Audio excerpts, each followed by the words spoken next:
ദൈവനാമത്തിന് മഹത്വം ഉണ്ടാകട്ടെ.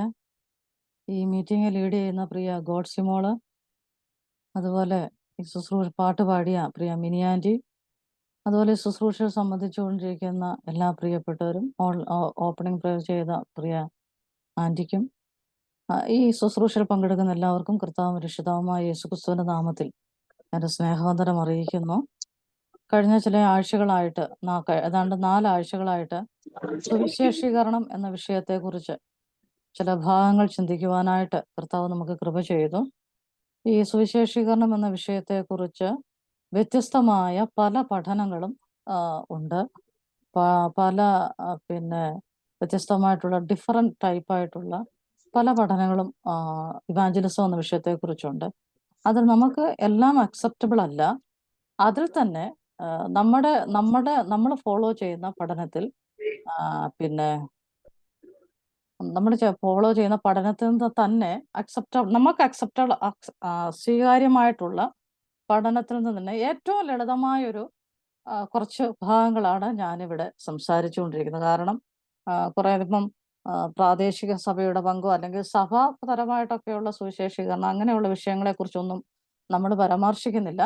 വ്യക്തിപരമായിട്ട് നമുക്ക് അത്തരം വിഷയത്തെക്കുറിച്ച് ഒരു കാഴ്ചപ്പാട് കൂടുതലായിട്ടുണ്ടാവുക. ഇവിടെ ഇരിക്കുന്നവരൊന്നും ഈ ക്ലാസ്സിൽ പങ്കെടുക്കുന്നവരൊന്നും കാഴ്ചപ്പാടുള്ളവരല്ല എന്നർത്ഥത്തിലല്ല പറഞ്ഞത്, മറിച്ച് വ്യക്തിപരമായിട്ട് നമ്മുടെ കാഴ്ചപ്പാടുകൾ വർദ്ധിക്കുന്ന തലത്തിലേക്ക് ഈ ക്ലാസ്സുകൾ പ്രയോജനകരമാവണം എന്നുള്ള ചിന്തയോടുകൂടെ എന്നെ സംബന്ധിച്ച് ഏറ്റവും ലളിതമായിട്ടുള്ള ചില കാര്യങ്ങളാണ് ഞാനിവിടെ പറഞ്ഞുകൊണ്ടിരിക്കുന്നത്. കാരണം ഏറ്റവും ലളിതമായിട്ട് പറഞ്ഞാലേ എനിക്ക് മനസ്സിലാകത്തുള്ളൂ. അതുകൊണ്ടാണ് ഞാനും ഏറ്റവും ലളിതമായ ഒരു ശൈലിയിൽ തന്നെയാണ് പറഞ്ഞുകൊണ്ടിരിക്കുന്നത്. ഇതുവരെയുള്ള ക്ലാസ്സുകൾ നിങ്ങൾക്ക് പ്രയോജനപ്പെട്ടു, എല്ലാവർക്കും പ്രയോജനപ്പെട്ടു ഞാൻ കരുതുന്നു. പല സഹോദരങ്ങളുടെയും നല്ല വാക്കുകൾ, ആൻറ്റിമാരുടെയും സഹോദരിമാരുടെയും ഒക്കെ നല്ല വാക്കുകൾ ദിവസങ്ങൾ കേൾക്കാനായിട്ട് സാധിച്ചു. അതോർത്ത് ദൈവത്തെ സ്തുതിക്കുന്നു. അല്ല, ഈ ക്ലാസ്സുകളുമായിട്ട് ബന്ധപ്പെട്ട് എന്തെങ്കിലും ഡൗട്ട് ഉണ്ടെങ്കിൽ തീർച്ചയായിട്ടും അത് അറിയിക്കാവുന്നതാണ്. തീർച്ചയായിട്ടും അതിനുള്ള മറുപടി ഞാൻ തരും. എനിക്ക് മറുപടി തരാൻ പറ്റുന്ന വിഷയങ്ങൾ മാത്രമേ ഞാൻ തൊടുന്നുള്ളൂ. മാത്രമല്ല, എൻ്റെ ലൈഫിൽ ഒത്തിരി സുവിശേഷ പ്രവർത്തനങ്ങളും ഞാൻ ചെയ്തിട്ടുള്ള ആളല്ല. പക്ഷെ ചെറിയ ചെറിയ ചെറിയ തോതിൽ ഇപ്പം എനിക്ക് തോന്നുന്നു, ഇപ്പോൾ ഒരു കോവിഡിന് ശേഷം എനിക്ക് മാസത്തിൽ ഒറ്റ ദിവസമേ സുവിശേഷം അറിയിക്കാനായിട്ട് പോകാൻ സാധിക്കുന്നുള്ളൂ. പക്ഷേ വിശാലമായ ചില സാഹചര്യങ്ങൾ ഉണ്ടാകേണ്ടതിന് വേണ്ടി ഞാൻ ദൈവത്തിനെ പ്രാർത്ഥിച്ചുകൊണ്ടിരിക്കുന്നു. എൻ്റെ വിവാഹത്തിന് മുമ്പ് ആഴ്ചയിൽ 4 ദിവസവും തിങ്കൾ തൊട്ട് വ്യാഴം വരെ തുടർച്ചയായിട്ട് സുവിശേഷം പറയാനായിട്ട് പോകുന്ന സാഹചര്യങ്ങൾ ചില വർഷങ്ങളോളം ഞാനത് ചെയ്തുകൊണ്ടിരുന്നു. അപ്പം അന്ന് എൻ്റെയൊക്കെ സമപ്രായത്തിലുള്ള സഹോദരിമാരൊക്കെ അന്ന് ഉണ്ടായിരുന്നു. അപ്പോൾ ഞങ്ങളെല്ലാം കൂടെ ചേർന്ന് ദൈവവചനം പഠിച്ച 4 സഹോദരിമാർ ചേർന്ന് സുവിശേഷം പറയാനൊക്കെ പോയത് ഇപ്പോൾ ഓർക്കും വലിയ സന്തോഷമുണ്ട്. പക്ഷേ നഷ്ടബോധം തോന്നുന്നുണ്ട്. ഇപ്പോൾ അങ്ങനെ പോകാൻ പറ്റുന്നില്ലല്ലോ എന്നൊരു ഭാരമുണ്ട്. കർത്താവ് നമ്മെ സഹായിക്കട്ടെ. കഴിഞ്ഞ ആഴ്ച ചിന്തിച്ച കാര്യങ്ങൾ എല്ലാവരുടെയും ഓർമ്മയിലും ബുക്കിലും ഒക്കെ ആയിട്ടുണ്ടെന്ന് വിചാരിക്കുന്നു. ഇനി നോട്ടൊന്നും തരണ്ടല്ലോ അല്ലേ? എന്തെല്ലാം സൗകര്യങ്ങളാ! നോട്ട് പിന്നെ നമുക്കിവിടെ കേട്ട് എഴുതാൻ പറ്റുന്നുണ്ട്. പിന്നെ മെമ്മറിയിലുണ്ട്. പിന്നെ യൂട്യൂബിൽ അത് അപ്ലോഡ് ചെയ്ത് വരുന്നുണ്ട്. ഇനിയിപ്പം നോട്ടിന്റെ അവിടെ ആവശ്യമുണ്ടോ? മേരി ആന്റി ഒന്നും പറയുന്നില്ലല്ലോ. തന്നാ പ്രായമുള്ളവർക്ക് അത് ഉപകാരപ്രദമാകും. ഓക്കെ, ഞാൻ നോട്ട് തരാം കേട്ടോ. വെറുതെ ചോദിച്ചെന്നേ ഉള്ളൂ. നോട്ട് തരുന്നതാണ് എനിക്ക് സന്തോഷം. അപ്പൊ കർത്താവ് നമ്മെ സഹായിക്കട്ടെ. കഴിഞ്ഞ ആഴ്ച പറഞ്ഞ കാര്യങ്ങൾ ഒന്ന് റിപ്പീറ്റ് ചെയ്യുന്നോ നമ്മള്? എന്തൊക്കെയായിരുന്നു? സുവിശേഷം അറിയിക്കുന്നവർ അറിഞ്ഞിരിക്കേണ്ട നിർദ്ദേശങ്ങൾ എന്തെല്ലാമാണ്? എന്തൊക്കെയായിരുന്നു അത്? 1, ദൈവം. ആ, 2, ഒഴിവാക്കുക. 3, അവസരങ്ങൾക്കായി കാത്തിരിക്കുക.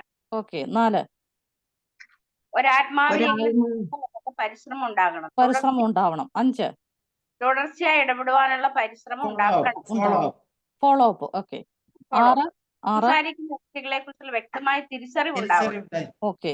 7, താല്പര്യമുള്ളവരെ ഉണർത്തണം. നമ്മുടെ അനുഭവത്തിൽ നിന്നും ഒന്നും പറയാതിരിക്കുക. നമ്മുടെ അനുഭവങ്ങളിൽ നിന്നും അധികം നമ്മുടെ അനുഭവങ്ങളിൽ നിന്നും പറയാതിരിക്കുക. പക്ഷെ അവസരോചിതമായി വേണമെങ്കിൽ നമുക്കവിടെ പറയാം. പക്ഷെ അത് നമ്മൾ സുവിശേഷം അറിയിക്കുന്ന ജസ്റ്റ് ഒരു ഓപ്പണിംഗ് മാത്രമേ ആകാവൂ എന്ന കാര്യം നമ്മൾ കഴിഞ്ഞ ക്ലാസ്സിൽ പറഞ്ഞിരുന്നു. അടുത്തത് 8ാമത്തെ പോയിന്റ്. പെട്ടെന്ന് ഫാസ്റ്റ് പാസഞ്ചറിനെ പോലെ നമ്മളൊന്നും പറയരുത്. അടുത്തത് പറയാനുള്ള സാഹചര്യം ഉണ്ടാക്കണം. അതെ. പിന്നെ 10ാമത്തെ, രക്ഷിക്കപ്പെടുന്നവരെ വചനാടിസ്ഥാനത്തിലുള്ള സഭയുമായി ബന്ധപ്പെടുത്താനായിട്ടും ഉള്ള ശ്രമം നമ്മുടെ ഭാഗത്തുനിന്ന് ഉണ്ടാവണം. നമ്മൾ ഇന്ന് മുതൽ ചിന്തിക്കാനായിട്ടിരുന്ന വിഷയം എന്തായിരുന്നു? 2 ആഴ്ചയായിട്ട് നമ്മൾ മാറ്റിവെച്ചേ സഭയിലെ ആദിമസഭയിലെ സുവിശേഷവൽക്കരണം എങ്ങനെയായിരുന്നു? അപ്പൊ അതിന്റെ പ്രാരംഭം എന്നോണം ആദിമസഭയുടെ സുവിശേഷവൽക്കരണത്തെ കുറിച്ച് പഠിക്കുന്നതിന്റെ ഭാഗമായിട്ട് ഇന്നൊരു പക്ഷേ ആദിമസഭയുടെ സുവിശേഷവൽക്കരണം എന്ന ക്ലാസ്സിലേക്ക് പ്രവേശിക്കാൻ സാധിക്കുമെന്ന് എനിക്ക് തോന്നുന്നില്ല. ഞാൻ കഴിവതും ശ്രമിക്കാം. അതിനു മുമ്പായിട്ട് നമ്മൾ ചിന്തിക്കുന്ന വിഷയം പ്രാരംഭ സഭയുടെ സുവിശേഷീകരണത്തിലേക്കാണ് നമ്മൾ വരുന്നത്. അതിനു മുമ്പായിട്ട് ഈ ഒരു ഭാഗം ചിന്തിച്ച് അങ്ങോട്ട് പോകാമെന്ന് ഞാൻ വിചാരിക്കുക. അതായത് the Holy Spirit and evangelism, പരിശുദ്ധാത്മാവും സുവിശേഷീകരണവും. എനിക്ക് തോന്നുന്നു നമ്മൾ 3-ാമത്തെ ക്ലാസ്സിൽ ഒരു പ്രത്യേക പോയിന്റ്, അതായത് സുവിശേഷം അറിയിക്കുന്നവർക്കുള്ള യോഗ്യതകൾ, ക്വാളിഫിക്കേഷൻസ് ഫോർ ഇവാഞ്ചലിസ്റ്റ്, ആ വിഷയം പഠിച്ചപ്പോൾ നമ്മൾ അതിലൊരു 5-ാമത്തെ പോയിന്റായിട്ട് നമ്മളൊരു കാര്യം പഠിച്ചായിരുന്നു. എന്തായിരുന്നു അത്? പരിശുദ്ധാത്മാവിന്റെ നിറവും നിയന്ത്രണവും. പരിശുദ്ധാത്മാവിന്റെ നിയോഗം അല്ലെങ്കിൽ നിറവ് പ്രാപിച്ചവരായിരിക്കണം നമ്മൾ ഓരോരുത്തരും എന്ന കാര്യം നമ്മൾ പറഞ്ഞിരുന്നു. അപ്പോൾ ഇന്നത്തെ ക്ലാസ്സിൽ പരിശുദ്ധാത്മാവിന്റെ പ്രാധാന്യം അല്ലെങ്കിൽ പരിശുദ്ധാത്മാവിന്റെ പ്രവർത്തനം എത്രത്തോളം ആവശ്യമാണ് സുവിശേഷവൽക്കരണത്തിൽ എന്ന വിഷയത്തെക്കുറിച്ചാണ് ഇന്ന് നമ്മൾ ചിന്തിക്കാൻ പോകുന്നത്. അത് അപ്പസ്തോല പ്രവർത്തികൾ ബേസ് ചെയ്താണ് കൂടുതലും നമ്മളത് ചിന്തിക്കാനായിട്ട് പോകുന്നത്. കുറെ വാക്യങ്ങളൊക്കെ നമുക്കൊന്ന് നോക്കേണ്ടി വരും. സഹോദരിമാരൊന്ന് സഹകരിച്ചാൽ, കൊച്ചു സഹോദരിമാരൊക്കെ ഇവിടെ ഇരിപ്പുണ്ട്, ഒന്ന് സഹകരിച്ചാൽ നമുക്ക് പെട്ടെന്ന് ആ കാര്യങ്ങൾ ചെയ്തു പോകാൻ പറ്റും. നമ്മൾ ആദ്യത്തെ ക്ലാസ് തന്നെ പഠിച്ചൊരു വാക്യമുണ്ട് അപ്പോസ്തല പ്രവർത്തികളുടെ പുസ്തകത്തിൽ നിന്ന്, ആക്ട്സ് 1:8. എന്തായിരുന്നു അത്? എന്നാൽ പരിശുദ്ധാത്മാവ് നിങ്ങളുടെ മേൽ വരുമ്പോൾ നിങ്ങൾ ശക്തി ലഭിച്ചിട്ട് യെരൂശലേമിലും യഹൂദയിലും എല്ലായിടവും ശമരിയിലും ഭൂമിയുടെ അറ്റത്തോളം ശമരിയിലും എല്ലായിടത്തും ഭൂമിയുടെ അറ്റത്തോളം എന്റെ സാക്ഷികളാണ്. എപ്പോഴാ സംഭവിക്കുന്നത്? പരിശുദ്ധാത്മാവ് നിങ്ങളുടെ മേൽ വരുമ്പോൾ. അന്ന് വരെ പരിശുദ്ധാത്മാവ് ഭൂമിയിൽ വന്നിട്ടില്ല. ഓക്കെ, അപ്പോൾ പരിശുദ്ധാത്മാവ് നിങ്ങളുടെ മേൽ വരുമ്പോൾ നിങ്ങൾക്ക് ശക്തി ലഭിക്കും. അതിനുശേഷം നിങ്ങൾ ആരായി മാറും? എന്റെ സാക്ഷികളായി മാറണം. അത് കർത്താവ് അവർക്ക് കൊടുക്കുന്ന ഒരു കൽപ്പനയായിട്ട് നമ്മൾ ആദ്യത്തെ ക്ലാസ്സിലൊക്കെ പറഞ്ഞിരുന്നു. അത് കഴിഞ്ഞിട്ട് അപ്പോസ്തല പ്രവൃത്തി 1-ാം അധ്യായം 4-ാം വാക്യത്തിൽ നമ്മൾ നോക്കി അവിടെ പറഞ്ഞിരിക്കുന്ന എന്താണെന്ന്? അങ്ങനെ അവരുമായി കൂടിയിരിക്കുമ്പോൾ അവരോട്, നിങ്ങൾ യെരൂശലേമിൽ നിന്ന് വാങ്ങിപ്പോകാതെ എന്നോട് കേട്ട പിതാവിന്റെ വാഗ്ദാനത്തിനായി കാത്തിരിക്കണം. കർത്താവ് തന്റെ അപ്പോസ്തലന്മാരോട് അല്ലെങ്കിൽ ശിഷ്യന്മാരോട് പറയുകയാണ്, എന്നോട് കേട്ട പിതാവിന്റെ വാഗ്ദത്തത്തിനായിട്ട് നിങ്ങൾ കാത്തിരിക്കണം. നമ്മൾ അതിന്റെ ആരംഭം മുതലാണ് പറയുന്നത്. അപ്പോൾ എന്നോട് കേട്ട പിതാവിന്റെ വാഗ്ദത്തത്തിനായിട്ട് നിങ്ങൾ കാത്തിരിക്കണമെന്ന് പറഞ്ഞതനുസരിച്ച് അത് അവിടെ ഒരു വാക്ക് ഇങ്ങനെ പറയുന്നുണ്ട്, യെരൂശലേമിൽ നിന്നും വാങ്ങിപ്പോകാതെ. അപ്പൊ ഞാൻ അത് ആദ്യമേ അങ്ങ് പറയാണ്, യെരൂശലേം തുടങ്ങി റോം വരെ നമ്മളെ അപ്പോസ്തല പ്രവൃത്തി മുഴുവൻ ഭാഗങ്ങളും പഠിക്കുമ്പോൾ യെരൂശലേം മുതൽ റോം വരെ ഈ കർത്താവിന്റെ പ്രവൃത്തി വ്യാപിച്ചതിനെ കുറിച്ചുള്ള ഒരു വലിയ എന്താണ് തീർത്ഥയാത്ര എന്ന് വേണം നമുക്ക് പറയാം. നമ്മൾ അങ്ങനെ ഒന്ന് നടത്താൻ പോകും, ഒരു യാത്ര നമ്മൾ നടത്താൻ പോവുകയാണ്. അപ്പൊ ഈ യാത്രയിൽ നമുക്ക് മനസ്സിലാകും, ഇത്രയും രാജ്യങ്ങളിൽ ഈ സുവിശേഷം എത്തിപ്പെട്ടിട്ടുണ്ടെങ്കിൽ അതിന്റെ പിന്നിൽ പരിശുദ്ധാത്മാവിന്റെ വലിയൊരു പ്രവൃത്തി നടന്നിട്ടുണ്ട്. അപ്പോൾ ഈ പരിശുദ്ധാത്മാവിന്റെ നിറവും പരിശുദ്ധാത്മാവിന്റെ നിയന്ത്രണവും ഒക്കെ നമ്മുടെ ജീവിതത്തിലും ആവശ്യമാണ്. അത് ചുരുക്കി പറഞ്ഞാൽ മാനുഷികമായ ബുദ്ധിയുടെ അടിസ്ഥാനത്തിലോ മറ്റെന്തെങ്കിലും അറിവിന്റെ അടിസ്ഥാനത്തിലോ, ഒരുപക്ഷെ നമ്മളൊക്കെ ഇങ്ങനെ കേൾക്കുന്ന ക്ലാസ്സുകളുടെ മാത്രം ഇവിടുന്ന് കുറച്ച് അറിവുകൾ നമുക്ക് കിട്ടുന്നുള്ളൂ, പക്ഷെ ആ അറിവുകളുടെ ഒക്കെ മാത്രം അടിസ്ഥാനത്തിലോ നമുക്ക് സുവിശേഷ പ്രവർത്തനങ്ങൾ ചെയ്യാൻ സാധിക്കത്തില്ല. മറിച്ച് ദൈവത്തിന്റെ ആത്മാവിന്റെ പൂർണ്ണമായ നിയന്ത്രണത്തിന് കീഴിൽ നിന്നുകൊണ്ട് മാത്രമേ ഈ കാര്യം നമുക്ക് ചെയ്യാനായിട്ട് സാധിക്കത്തുള്ളൂ. നമ്മൾ ആദ്യത്തെ ക്ലാസ്സിൽ പറഞ്ഞിരുന്നു, സുവിശേഷീകരണം എന്ന് പറയുന്നത് ഒരു ഈസി ആയിട്ടുള്ള പ്രോഗ്രാം അല്ല. നമ്മൾ പലപ്പോഴും ചിന്തിക്കും, അങ്ങോട്ട് ചെല്ലുക, സുവിശേഷം പറയുക, തിരിച്ചു പോരുക, എന്തൊരു രസം, നല്ലതാ, കാര്യം അവർ രക്ഷിക്കപ്പെടുന്നു, നമ്മൾ ഭാവനയിലെല്ലാം കണ്ടു കഴിഞ്ഞു. പക്ഷെ നമ്മളൊരു കാര്യം മനസ്സിലാക്കണം, പൊതുവിലേക്ക് നമ്മൾ ഇറങ്ങുമ്പോൾ എല്ലാവരും നമ്മളെ കേൾക്കാൻ തയ്യാറായി എന്ന് വരുന്നില്ല. രണ്ടാമത് എല്ലാ വാതിലുകളും നമ്മുടെ മുമ്പിൽ മലർക്കെ തുറക്കപ്പെട്ടു എന്ന് കരുതുന്നില്ല. ഞങ്ങൾ പറയട്ടെ, ചിലപ്പോൾ നമ്മളൊരു 10 വീട് കയറിയാൽ ഒരു 3 വീടായിരിക്കും നമ്മളൊന്ന് കയറാനായിട്ട് സാധിക്കുന്നത്, അല്ലെ നമ്മളോടൊന്ന് സ്മൈൽ ചെയ്യുന്നത്. വേറെ ചിലർ പറയും, അവര് ഈ ചിലരുണ്ട്, നമ്മൾ ചില വീടുകളിലൊക്കെ ചെല്ലുന്ന സമയത്ത് ജനലിലൂടെയൊക്കെ അവർ ശ്രദ്ധിക്കും, ആരാ വരുന്നത്, എന്താ വരുന്നത്. അവർക്ക് കാര്യം മനസ്സിലാക്കി കഴിയുമ്പോൾ അവർ ജനലിലൂടെ പറയും, നോ വേണ്ട, പൊക്കോളെന്ന് പറയും. അപ്പോഴേ നമ്മൾ അവിടെ നിന്ന് ഇറങ്ങി പോരുക, വേറൊന്നും നമ്മളവിടെ പറയുന്നില്ല. ചില വീടുകളിൽ ചെന്നതിന് ശേഷം അവര് മിണ്ടത്തില്ല, കോളിംഗ് ബെൽ അടിച്ചിട്ട് അവര് വന്ന് ഈ കർട്ടൻ മാറ്റി നോക്കാറുണ്ട്. പക്ഷെ അവര് വേണ്ടാന്ന് പോലും നമ്മുടെ അടുത്ത് പറയത്തില്ല. ആ കർട്ടൻ മാറ്റി നോക്കിയിട്ട് അവരങ്ങ് പോവും. അവര് മൈൻഡ് പോലും ചെയ്യത്തില്ല. അപ്പൊ ഇങ്ങനെയൊക്കെയുള്ള ഒരുപാട് സാഹചര്യങ്ങളുണ്ട്. അപ്പൊ നമ്മൾ മനസ്സിലാക്കണം, നമ്മൾ സുവിശേഷം പറയാനായിട്ട് അങ്ങോട്ട് ചെല്ലുമ്പോഴേക്ക് എല്ലാവരും നമ്മളെ കേട്ടെന്നോ നമ്മളെ അംഗീകരിച്ചെന്നോ നമ്മൾ സ്വീകരിച്ചെന്നോ വരത്തില്ല. അന്ന് ഞാൻ പറഞ്ഞായിരുന്നല്ലോ, ഒരു ദൈവദാസ് ഒരു ന്യൂ ജനറേഷൻ ചർച്ചിന് നേതൃത്വം കൊടുക്കുന്ന ഒരു പ്രിയപ്പെട്ടവൻ പറഞ്ഞൊരു കാര്യം. കാരണം അത്ഭുതങ്ങളും അടയാളങ്ങളും വീരപ്രവർത്തികളും ഒക്കെ നടക്കുന്നതിന് വലിയ ബുദ്ധിമുട്ടൊന്നുമില്ല. അതവര് വിശ്വസിച്ചാൽ മാത്രം മതി. അവർ രക്ഷിക്കപ്പെടണമെന്ന് പോലുമില്ല. ഒരാൾ വരുന്നു, കർത്താവിനോട് പ്രാർത്ഥിക്കുന്നു, എന്തെങ്കിലുമൊക്കെ അവിടെ സംഭവിക്കാം. അദ്ദേഹം പറഞ്ഞ കാര്യമാണ്, എന്തെങ്കിലുമൊക്കെ അവിടെ സംഭവിക്കും. പക്ഷേ നിത്യജീവനെ പ്രാപിക്കണമെങ്കിൽ തീർച്ചയായിട്ടും ആ വ്യക്തിയുടെ പൂർണ്ണമായ മനസ്സും ഹൃദയവും വിശ്വാസവും അതിന് അനിവാര്യമാണ്. അപ്പം ചിന്തിച്ചു നോക്കിയേ, സുവിശേഷവൽക്കരണം എന്ന് പറയുന്നത് ഈസി പ്രോഗ്രാമാണോ? അല്ല. അപ്പൊ ഇത് അറിയിക്കാൻ പോകുന്നവർ എത്രത്തോളം പരിശുദ്ധാത്മാവിന്റെ നിയോഗം പ്രാപിച്ചവരായിരിക്കണം, അല്ലെങ്കിൽ ആ നിയന്ത്രണത്തിന് കീഴിൽ ജീവിക്കുന്നവരായിരിക്കണം എന്നുള്ള വസ്തുത നമ്മൾ മറന്നുപോകും. അത് സുവിശേഷം അറിയിക്കുന്നതിന് വേണ്ടി മാത്രമല്ല, നമ്മുടെ ആത്മീക ജീവിതത്തിന്റെ, വ്യക്തിപരമായ ജീവിതത്തിന്റെ ഏത് തലത്തിലും ഈ ആത്മനിയന്ത്രണത്തിൽ നമ്മൾ നിലനിന്നെങ്കിൽ മാത്രമേ സുവിശേഷം പറയാൻ പോകുമ്പോഴും ഈ ഒരു ആത്മനിയന്ത്രണത്തിൽ നമുക്ക് തുടരാനാകുന്നുള്ളൂ. അതുകൊണ്ട് ആത്മാവിന്റെ നിയന്ത്രണം എത്രമാത്രം നമ്മുടെ ജീവിതത്തിലുണ്ട്, അല്ലെങ്കിൽ ഈ നിയന്ത്രണം എന്ന് ഉദ്ദേശിക്കുന്ന നിറവാണ്, നിറവെന്ന് ഉദ്ദേശിക്കുന്ന നിയന്ത്രണം, ആ കൺട്രോളിൽ പൂർണ്ണമായിട്ട് നമ്മൾ നിൽക്കുക എന്നുള്ളത്.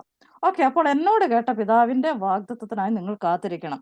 ആക്ട്സ് 1:13 and 14 ഒക്കെ നമ്മൾ വായിക്കുമ്പോൾ അവര് യെരൂശലേമിന് സമീപത്തുള്ള ഒരു ശബത്ത് ദിവസത്തെ വഴിദൂരമുള്ള ഒലിവുമല വിട്ട് യെരൂശലേമിലേക്ക് മടങ്ങി വന്നു. അവിടെ എത്തിയപ്പോൾ അവർ പാർത്ത മാളിക മുറിയിൽ കയറിപ്പോയി. അപ്പോൾ യെരൂശലേമിലുള്ള ഒരു മാളിക മുറിയിൽ അവരെല്ലാവരും കൂടിയിരുന്നു, അല്ലെ? അവർ കൂടിയിരുന്നു. അതിന്റെ ആക്സ് അതിന്റെ 14-ാം വാക്യം, 14-ാം വാക്യത്തിന്റെ അവസാന ഭാഗം കണ്ടോ? അവന്റെ സഹോദരന്മാരോട്, അമ്മയായ മറിയയോടും അവന്റെ സഹോദരന്മാരോടും കൂടെ ഒരുമനപ്പെട്ട് പ്രാർത്ഥന കഴിച്ചു പോന്നു. അവർ കൂടിയിരുന്നതിന്റെ ഒരു പ്രത്യേകത എന്താണ്? അവരുടെ ഇടയിൽ ഒരു യൂണിറ്റി ഉണ്ടായിരുന്നു. അപ്പൊ അവരെന്തിനാണ് കാത്തിരിക്കുന്നത്? പരിശുദ്ധാത്മാവിന്റെ ആഗമനത്തിന് വേണ്ടിയാ. അപ്പൊ പരിശുദ്ധാത്മാവിന്റെ പ്രവൃത്തി നമ്മൾ സംഭവിക്കണമെങ്കിൽ ഈ യൂണിറ്റി നമ്മൾ പ്രകടമാണെന്നുള്ളത് ഈ ഭാഗത്തു നിന്ന് നമുക്ക് വ്യക്തമായിട്ട് മനസ്സിലാക്കാനായിട്ട് കഴിയുന്നുണ്ട്. ഇനിയും 2-ാം അധ്യായം 1 മുതൽ 4 വരെയുള്ള ഭാഗങ്ങൾ നമ്മൾ കാണുന്നത് അവിടെ ആത്മസ്നാനം നടക്കുന്നതായിട്ട്, പരിശുദ്ധാത്മാവിന്റെ വരവും അവിടെ കൂടിയിരുന്ന എത്ര പേരായിരുന്നു അവിടെ കൂടിയിരുന്നത്? 120 പേരുള്ള ഒരു സംഘം. അവരുടെ മേൽ ദൈവത്തിന്റെ ആത്മാവിന്റെ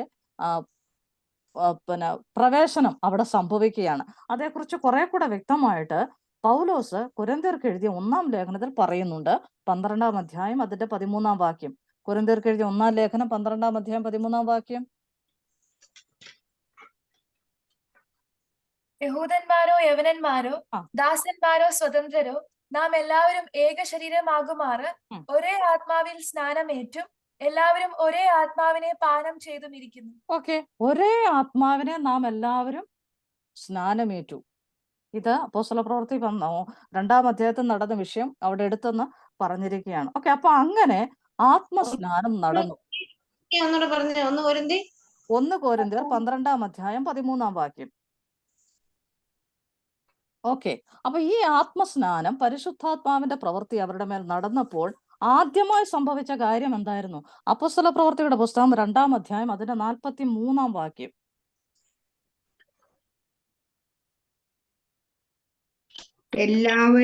എല്ലാവർക്കും ഭയമായി അപ്പോസ്തലന്മാരാൽ ഏറിയ അത്ഭുതങ്ങളും അടയാളങ്ങളും നടന്നു. ഓക്കെ ആന്റി, അതിന് മുമ്പായിട്ട് ഒരു വാക്യമുണ്ട്, അതായത് 42-ാം വാക്യം. 41 വായിച്ചേ. അപ്പോസ്തലന്മാരുടെ ഉപദേശം അവരുടെ കേട്ട് സ്നാനമേറ്റു. സ്നാനമേറ്റു. 3000-ഓളം പേർ അവരോട് ചേർന്നു. അപ്പോൾ പെന്തക്കോസ്ത് ദിവസത്തിൽ പരിശുദ്ധാത്മാവിന്റെ ആഗമനത്തോടുകൂടെ സഭ ഭൂമിയിൽ സ്ഥാപിക്കപ്പെടുന്നു. എന്താ സംഭവിച്ചത്? 3000-ഓളം പേര് അന്ന് അവരോട് ചേരുകയാണ്. അതിനുശേഷം തീർന്നില്ല, അന്ന് 3000-ഓളം പേർ അവരോടുകൂടെ ചേർന്നു. എന്നിട്ട് അതിന്റെ അടുത്ത വാക്യം പറയുന്നു, അവരെന്താ ചെയ്തത്? അപ്പോസ്തലന്മാരുടെ ഉപദേശം കേട്ടു, കൂട്ടായ്മ ആചരിച്ചു, അപ്പം നുറുക്കി, പ്രാർത്ഥന കഴിച്ചു. പരീക്ഷയ്ക്ക് ഇതൊരു ക്വസ്റ്റ്യനാ കേട്ടോ. ആ 3000 പേര് സഭയോട് ചേർന്ന് കഴിഞ്ഞപ്പോൾ അവരെന്തൊക്കെയാ ചെയ്തതെന്ന്? എന്തൊക്കെയാ ചെയ്തേ? 4 കൂട്ടം കാര്യങ്ങളാ. എന്തൊക്കെ ചെയ്തു? അപ്പോസ്തലന്മാർ ഉപദേശം കേട്ടു. അപ്പോസ്തലന്മാരുടെ ഉപദേശം കേട്ടു. കാരണം എന്തുകൊണ്ടാണ് അവർ അപ്പോസ്തലന്മാരുടെ ഉപദേശം കേട്ടത്? അവരോട് ചേർന്ന് ദൈവവചനമാകുന്നു. നേരിട്ട് കർത്താവിൽ നിന്നും കേട്ടവരാണ്. അതെ, അപ്പോസ്തലന്മാർ കർത്താവിൽ നിന്ന് നേരിട്ട് കേട്ടവരാണ്. അല്ലാതെ ഇന്ന് നമ്മൾ ദൈവവചനം ഇങ്ങനെ ഒരു എഴുതപ്പെട്ട പ്രമാണമായിട്ട് ഉപയോഗിക്കുന്നത് പോലെ ആ കാലത്ത് ഉണ്ടായിരുന്നില്ല. അപ്പോൾ കർത്താവിൽ നിന്നും പഠിച്ച കാര്യങ്ങളാണ്, ആ കർത്താവിൽ നിന്നും കേട്ട കാര്യങ്ങളാണ് അപ്പോസ്തലന്മാര് പഠിപ്പിച്ചുകൊണ്ടിരുന്നത്. അതുപോലെ തന്നെ കൂട്ടായ്മ ആചരിച്ചും അപ്പം നുറുക്കിയും പ്രാർത്ഥന കഴിച്ചും പോന്നു. അപ്പൊ പരിശുദ്ധാത്മാവിന്റെ തുടക്കം മുതലുള്ള പ്രവർത്തനങ്ങളാണ് നമ്മൾ പറഞ്ഞു വരുന്നത്. തെറ്റിപ്പോകരുത്. അപ്പോൾ 3000 പേര് സഭയോട് ചേരുകയാണ്. പിന്നെ 4-ാം അധ്യായത്തിലേക്ക് വരുമ്പോൾ സഭയുടെ പ്രാരംഭ ദിശയിൽ തന്നെ, അല്ലെങ്കിൽ സഭയുടെ ശൈശവ ഘട്ടത്തിൽ തന്നെ, അല്ലെങ്കിൽ ബാല്യഘട്ടം എന്നൊക്കെ പറയാം നമുക്ക്, ആ സമയത്ത് തന്നെ സഭയ്ക്ക് വലിയൊരു പ്രശ്നം നേരിടുക, അല്ലെങ്കിൽ സഭ ഒരു വിലക്ക് നേരിടുകയാണ്. ഈ വിലക്ക് കൽപ്പിക്കുക എന്നൊക്കെ നമ്മൾ കേട്ടിട്ടില്ല. എന്ന് പറഞ്ഞ പോലെ സഭയ്ക്ക് ഒരു വിലക്ക് നേരിടുകയാണ്. എന്തുകൊണ്ടാണെന്നറിയാമോ?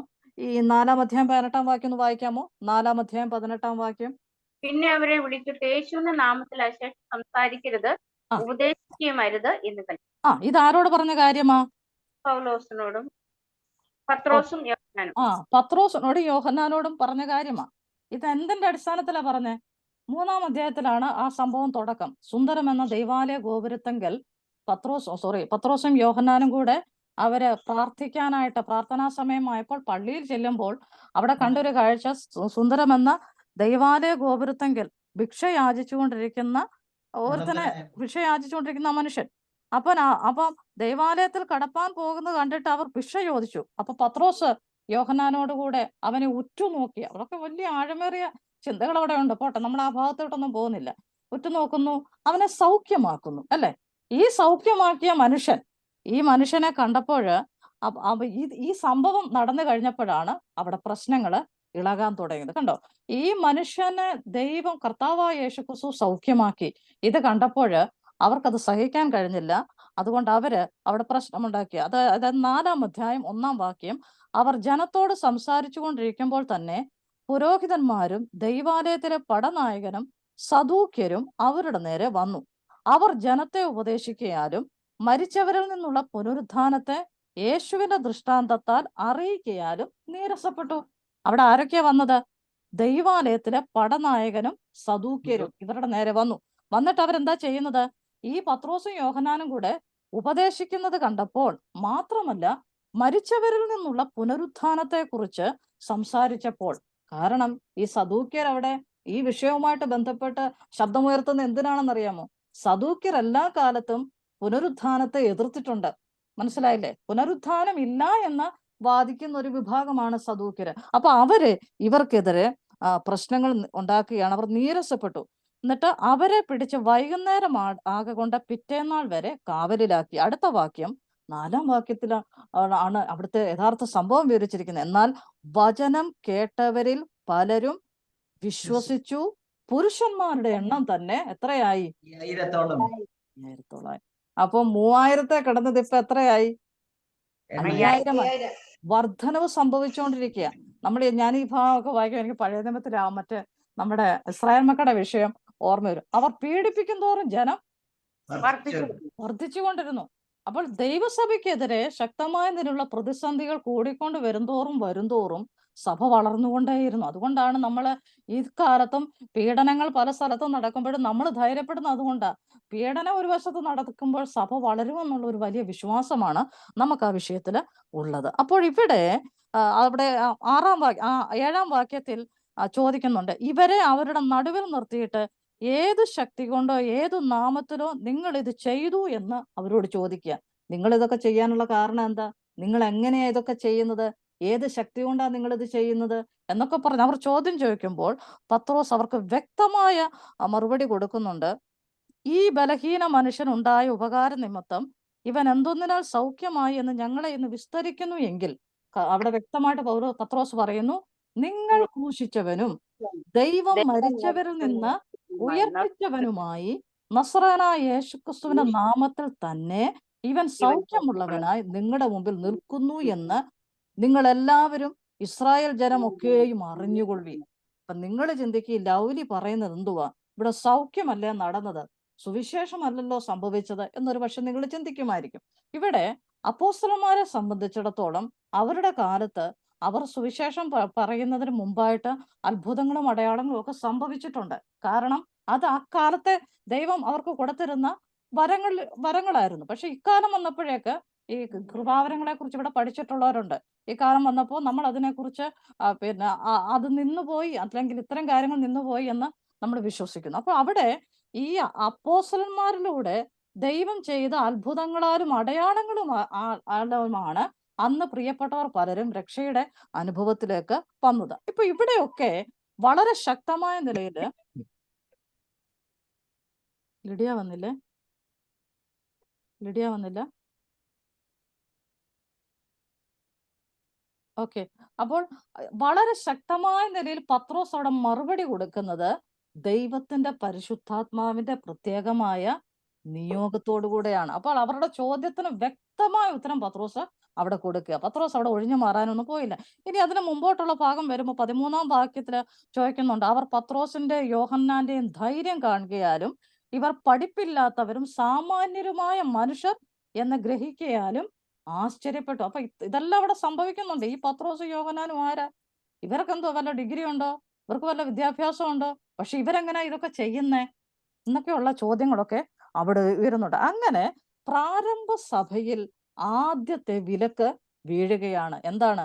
നിങ്ങൾ ഇത് എന്നിട്ട് അവിടെ അതിന്റെ 17-ാം വാക്യത്തിൽ അവിടെയാണ് വിലക്ക് വരുന്നത്. 17-ാം വാക്യത്തിൽ നമ്മൾ കാണുന്നത്, എങ്കിലും അത് അധികം ജനത്തിൽ അധികം പരക്കാതിരിപ്പാൻ അവർ യാതൊരു മനുഷ്യനോടും ഈ നാമത്തിൽ ഇനി സംസാരിക്കരുതെന്ന് നാം അവരെ തർജ്ജന ചെയ്യണമെന്ന് പറഞ്ഞു. പിന്നെ അവരെ വിളിച്ചിട്ട് യേശുവിന്റെ നാമത്തിൽ അശേഷം സംസാരിക്കരുത്, ഉപദേശിക്കുകയും അരുത് എന്ന്. ഇവിടെയാണ് ശരിക്കും വിലക്ക് ദൈവദാസന്മാർക്ക് വീഴുന്നത്. ഇനി ആ നാമത്തിൽ ഇവിടെ സംസാരിച്ചു പോയേക്കല്ലെന്നാണ് പറയുന്നത്. പക്ഷെ പത്രോസ് അവിടെ കൊടുക്കുന്ന ഒരു മറുപടി ഉണ്ട്. അതാണ് നമ്മുടെ വിഷയം. അത് പത്രോസ് 19-ാം വാക്യത്തിൽ പത്രോസ് കൊടുക്കുന്നു.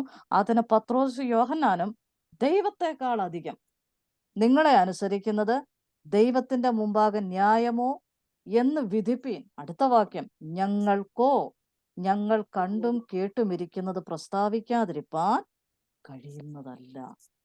പത്രോസിന്റെ നിലപാട് വ്യക്തമായിട്ട് പറഞ്ഞു, ഞങ്ങൾ സുവിശേഷം പറയും, ഞങ്ങൾ ക്രിസ്തുവിനെ കുറിച്ച് പറയും, എന്തെല്ലാം സംഭവിച്ചാലും. കാരണം ഞങ്ങൾ കണ്ടവരാണ്, ഞങ്ങൾ കേട്ടവരാണ്, ഞങ്ങൾ അനുഭവിച്ചവരാണ്, ഞങ്ങൾ ക്രിസ്തുവിന്റെ കൂടെ നടന്നവരാണ്. ആ കൂടെ നടന്നപ്പോ തള്ളി പറഞ്ഞു, അതൊക്കെ മറ്റൊരു വശം. പക്ഷേ ഞങ്ങൾ ക്രിസ്തുവിന്റെ ആൾക്കാരാണ്, ഞങ്ങൾ ക്രിസ്തു ഗുരുവിനോടൊപ്പം ഞങ്ങൾ നടന്നവർ. അതുകൊണ്ട് ഞങ്ങൾക്ക് ഇത് പറയാതിരിക്കാനായിട്ട് കഴിയത്തില്ല. കണ്ടോ, ദൈവത്തിന്റെ ആത്മാവിനാൽ നിറഞ്ഞ അപ്പോസ്തലന്റെ മറുപടി വളരെ ദൃഢതയുള്ളതാണ്, വളരെ ഗൗരവമുള്ളതാണ്. നമ്മുടെയൊക്കെ മുമ്പിൽ ഇങ്ങനെയൊക്കെ വല്ലവരും വന്ന് പറഞ്ഞാൽ നമ്മൾ സാധാരണ നിലയിൽ നമ്മുടെ മറുപടി ഒന്നും പറയാതെ, ഞങ്ങളൊന്നും മറുപടി പറയത്തില്ല. അപ്പോഴേ നമ്മൾ അവിടെ തിരിഞ്ഞ് വേണ്ട എന്ന് പറഞ്ഞാൽ വേണ്ട എന്ന് കേട്ടിട്ട് നമ്മളിങ്ങനെ പോരുകയാണ് ചെയ്യുന്നത്. പക്ഷെ പത്രോസ് വളരെ ധൈര്യത്തോടെ ഇവിടെ മറുപടി കൊടുക്കുകയാണ്. ഇനി അടുത്ത ഭാഗം എന്ന് പറയുന്നത് അപ്പോസ്തല പ്രവൃത്തി 4-ാം അധ്യായം 31-ാം വാക്യം. ഇങ്ങനെ പ്രാർത്ഥിച്ചപ്പോൾ അവർ കൂടിയിരുന്ന സ്ഥലം കുലുങ്ങി എല്ലാവരും പരിശുദ്ധാത്മാവ് നിറഞ്ഞവരായി ദൈവവചനം ധൈര്യത്തോടെ പ്രസ്താവിച്ചു. അപ്പോൾ പരിശുദ്ധാത്മാവിന്റെ പ്രവൃത്തി അവരുടെ മേൽ വന്നപ്പോൾ അവരെന്താ ചെയ്യുന്നത്? ദൈവവചനം ധൈര്യത്തോടെ അവർ പ്രസ്താവിച്ചു. അപ്പോൾ ദൈവവചനം സംസാരിക്കണമെങ്കിൽ എന്ത് വേണം? പരിശുദ്ധാത്മാവിന്റെ പ്രവൃത്തി നമ്മളിൽ വേണം. ആ പരിശുദ്ധാത്മാവിന്റെ ശക്തിയും സാന്നിധ്യവും നിയോഗവും ഉള്ളപ്പോഴാണ് പലപ്പോഴും ആധികാരികമായിട്ടൊക്കെ ദൈവവചനം നമ്മൾ സംസാരിച്ചു പോകുന്നത് കേട്ടോ. അപ്പോൾ ഈ ആധികാരികമായിട്ട് സംസാരിച്ചാലും ശാന്തമായിട്ട് സംസാരിച്ചാലും ദൈവത്തിന്റെ ആത്മ, നമുക്ക് ഒരു മെസ്സേജ് കേൾക്കുമ്പോൾ അറിയാം എത്രത്തോളം ദൈവത്തിന്റെ ആത്മാവിന്റെ പ്രവൃത്തി അതിന്മേൽ സംഭവിക്കുന്നുണ്ടെന്നുപോലും ചില സമയത്ത് നമുക്ക് മനസ്സിലാക്കാനായിട്ട് കഴിയും. അപ്പോൾ ദൈവവചനം അവർ ധൈര്യത്തോടെ പ്രസ്താവിച്ചു. അത് പരിശുദ്ധാത്മാവിന്റെ ഒരു പ്രവൃത്തിയാണ്. ഇനി അപ്പോസ്തല പ്രവൃത്തികളുടെ പുസ്തകം 6-ാം അധ്യായത്തിലേക്ക് വരുമ്പോൾ പരിശുദ്ധാത്മാവിന്റെ പ്രവൃത്തിയുടെ മറ്റൊരു രീതി നമ്മൾ അവിടെ കാണുകയാണ്. അതായത് യെരൂശലേമിലെ സഭ ആ കാലത്ത് ശിഷ്യന്മാർ പെരുകി വരുമ്പോൾ 6-ാം അധ്യായം 1-ാം വാക്യം, തങ്ങളുടെ വിധവമാരെ ദിനം പ്രതിയുള്ള ശുശ്രൂഷയിൽ ഉപേക്ഷയായി വിചാരിച്ചു എന്ന് യവന ഭാഷക്കാർ എബ്രായ ഭാഷക്കാരുടെ നേരെ പിറുപിറുത്തു. എന്താണ് അവിടുത്തെ സംഭവം എന്നുള്ളത് നമുക്കറിയാമല്ലോ അല്ലേ? അറിയാമോ?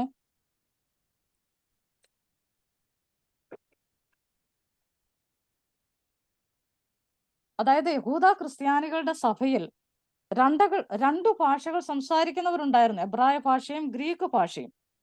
യെരൂശലേമിലും യഹൂദയിലും പാർക്കുന്നവർ എബ്രായ ഭാഷ സംസാരിക്കുന്നവരാണ്. പാലസ്തീന് വെളിയിലുള്ളവരെ ഗ്രീക്ക് ഭാഷയുമാണ് സംസാരിക്കുന്നത്. ഇവരെല്ലാം എവിടെയുണ്ട് ഇപ്പോൾ? യെരൂശലേമില് ഉണ്ട്, യെരൂശലേമിലുണ്ട്. അപ്പോൾ ഇവര് ഇങ്ങനെ സംസാരിക്കുക ഇടയ്ക്കൊക്കെ ചെയ്യുമ്പോൾ അവരുടെ വിധവമാരെ കരുതുന്നില്ല എന്ന് പിന്നെ ഗ്രീക്ക് ഭാഷ സംസാരിക്കുന്നവരുടെ വിധവമാരെ അവരെ മറ്റുള്ളവർ കെയർ ചെയ്യുന്നില്ല, കരുതുന്നില്ല. അങ്ങനെ ഒരു പ്രയാസം അവരുടെ ഇടയിൽ ഉണ്ടായപ്പോൾ അതൊരു പിറുപിറുപ്പിന് കാരണമായി അല്ലേ? അത് വേണ്ട അതിന്റെ ആറാം അധ്യായത്തിന് 1-ാം വാക്യത്തിന്റെ അവസാന ഭാഗത്ത് നമ്മൾ കാണുന്നു, എന്ന് യവന ഭാഷക്കാർ എബ്രായ ഭാഷക്കാരുടെ നേരെ പിറുപിറുത്തു. അപ്പൊ അവരുടെ ഇടയിൽ ഒരു പിറുപിറുപ്പ് നടന്നു. ഈ പിറുപിറുപ്പ് പണ്ടേ ഉള്ളതല്ലേ? ഇസ്രായേൽ മക്കൾ തുടങ്ങി ഇങ്ങനെ പിറുപിറുപ്പ് വന്നുകൊണ്ടിരിക്കുക, ഇന്നും അതിനൊരു മാറ്റവും ഇല്ല. അപ്പൊ ഇവിടുത്തെ പ്രശ്നം വിധവമാരെ ചൊല്ലിയുള്ള വിഷയമാണ്. അത് പിന്നെ അവിടെ കെയർ ചെയ്യുന്നില്ല എന്നുള്ള രീതിയിലൊരു പ്രശ്നം വരുമ്പോൾ അവിടെ എന്താ സംഭവിക്കുന്നതെന്ന് അറിയാമോ? പ്രശ്നങ്ങൾ വരുന്നത് സ്വാഭാവികമാണ് കേട്ടോ. അപ്പൊ അതിന്റെ 5-ാം വാക്യം നമ്മളൊന്ന് നോക്കണം. അവിടെ ഇങ്ങനെ വായിക്കുന്നത്, ഈ വാക്ക് കൂട്ടത്തിനൊക്കെയും ബോധ്യമായി വിശ്വാസവും പരിശുദ്ധാത്മാവും നിറഞ്ഞ പുരുഷനായ സ്തെഫാനോസ് തുടങ്ങി 7 പേരെ ആ ശുശ്രൂഷയ്ക്കായിട്ട് അവര് തെരഞ്ഞെടുക്കുക. എങ്ങനെയുള്ളവരെയാ തെരഞ്ഞെടുത്തത്? വിശ്വാസവും പരിശുദ്ധാത്മാവും നിറഞ്ഞ. കണ്ടോ, ഒരു സെലക്ഷന് വേണ്ടി എങ്ങനെ പരിശുദ്ധാത്മാവിന്റെ പ്രവൃത്തി ആത്മാവിന്റെ നിറവിന്റെ സാഹചര്യം എത്രത്തോളം വേണം എന്നുള്ള വിഷയം നമ്മളിവിടെ കാണുക. അപ്പൊ മേശമേലുള്ള ശുശ്രൂഷയ്ക്ക് വേണ്ടി, മേശമേലുള്ള ശുശ്രൂഷ എന്ന് പറഞ്ഞാല് 2 അഭിപ്രായങ്ങൾ അതേക്കുറിച്ചുണ്ട്. പണസംബന്ധമായിട്ടുള്ള മേശയെന്നും ഭക്ഷണ സംബന്ധമായിട്ടുള്ള മേശയെന്നും 2 അർത്ഥങ്ങൾ, 2 പിന്നെ വ്യാഖ്യാനങ്ങൾ അതിന് ഉണ്ട്. എന്തുവായാലും ഒരു കാര്യം ഉറപ്പാണ്, അതൊരു ശുശ്രൂഷയാണ്. ആ ശുശ്രൂഷ ചെയ്യാനായിട്ട് ഇവിടെ തെരഞ്ഞെടുക്കുന്നത് പരിശുദ്ധാത്മാവിന് നിറവുള്ള 7 പേരെയാണ് തെരഞ്ഞെടുക്കുന്നത്. ഓക്കെ, അത്രയും പിടികിട്ടിയെന്ന് മനസ്സിലാകുന്നു. ഇനി അപ്പോസ്തല പ്രവൃത്തി 7-ാം അധ്യായം 55-ാം വാക്യത്തിലേക്ക് വരുമ്പോൾ നമ്മളോട് അവിടെ ഒരു ധീരനായ ഒരു മനുഷ്യനെ കാണുന്നുണ്ട്. ആരായിരിക്കും അത്? അപ്പോസ്തല പ്രവൃത്തി 7-ാം അധ്യായം 55-ാം വാക്യം. യെസ്, സ്തെഫാനോസ്. എന്താണ് അവിടെ പറഞ്ഞിരിക്കുന്നത്? അവനോ പരിശുദ്ധാത്മാവ് നിറഞ്ഞവനായി സ്വർഗത്തിലേക്ക് ഉറ്റുനോക്കി. എങ്ങനെയാ സ്തെഫാനോസ് ഉറ്റുനോക്കുന്നത്? പരിശുദ്ധാത്മാവ് നിറഞ്ഞവനായി. അപ്പോൾ പരിശുദ്ധാത്മാവിന്റെ ആ ഒരു പ്രവൃത്തി, ആ ഒരു നിറവ് നമ്മളിവിടെ കാണുകയാണ്. ഇനി അടുത്തത് പിന്നെ ഈ 13-ാം അധ്യായത്തിന്റെ 52-ാം വാക്യത്തിലും നമ്മൾ കാണുന്നുണ്ട്, ശിഷ്യന്മാർ പരിശുദ്ധാത്മാവ് നിറഞ്ഞവരായി എന്ന് കാണുന്നുണ്ട്. 13-ാം അധ്യായം 52-ാം വാക്യത്തിലും ശിഷ്യന്മാർ പരിശുദ്ധാത്മാവ് നിറഞ്ഞവരായി. ഇവരെന്ന് പറയുമ്പോൾ അന്ത്യോക്യയിലുള്ളവർ കൂടെയാണ്. അവര് പരിശുദ്ധാത്മാവ് നിറഞ്ഞവരായി എന്ന് നമ്മൾ കാണുന്നുണ്ട്. ഇനി 8-ാം അധ്യായത്തിലേക്ക് വരുമ്പോൾ നമ്മൾ അടുത്ത ചില വിഷയങ്ങൾ കാണുകയാണ്. അത് പ്രാരംഭ സഭയുടെ സുവിശേഷീകരണം എന്ന വിഷയത്തിലേക്ക് കയറുമ്പോൾ അത് നമുക്ക് വിശദമായിട്ട് പറയാം. എന്നാലും എനിക്ക് അതിനകത്ത് ഇഷ്ടമുള്ള ഒരു വാക്യമുണ്ട്, 8-ാം അധ്യായത്തിന്റെ 8-ാം വാക്യം. അങ്ങനെ ആ പട്ടണത്തിൽ വളരെ സന്തോഷം ഉണ്ടായി. എന്റെ ഒരു ചോദ്യമാണ്, എങ്ങനെയാ ഉണ്ടായത്? ഫിലിപ്പോസ് എങ്ങോട്ട് പോയി? ശമര്യയിലേക്ക് പോയി അല്ലെ? ശമര്യ എന്ന് പറയുന്ന സ്ഥലത്ത് അങ്ങനെയൊന്നും പോകാൻ പറ്റാത്തൊരു സ്ഥലമാണ്. പക്ഷെ ഫിലിപ്പോസ് എങ്ങനെ അവിടെ എത്തി? യെരൂശലേമിലെ സഭയ്ക്ക് വലിയൊരു ഉപദ്രവം നേരിട്ടു.